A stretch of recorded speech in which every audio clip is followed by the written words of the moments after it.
Nanawagan si Vice President Sara Duterte sa International Criminal Court o ICC na palayain na ang kanyang ama na si dating Pangulong Rodrigo Duterte dahil sa mapanganib at hindi makataong kalagayan nito sa loob ng kulungan. Sa pahayag na inilabas ng pangalawang Pangulo, sinabi nito na nakatanggap sila ng impormasyon na nawala ng malay ang dating Pangulo sa kanyang silid at isinailalim sa laboratory tests at hindi agad na ipaalam sa pamilya Duterte ang insidente.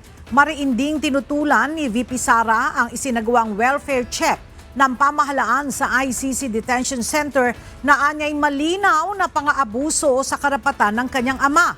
Giit niya, walang dahilan upang manatiling nakakulong si Duterte dahil hindi ito banta sa mga saksi o sa mga kaso at wala ring balak na muling humawak ng posisyon sa gobyerno. Tinuligsari niya ang ICC dahil sa kabiguan nitong maglaan ng kahit tagapag-alaga para sa mga simpleng pangangailangan sa kalusugan ng dating Pangulo.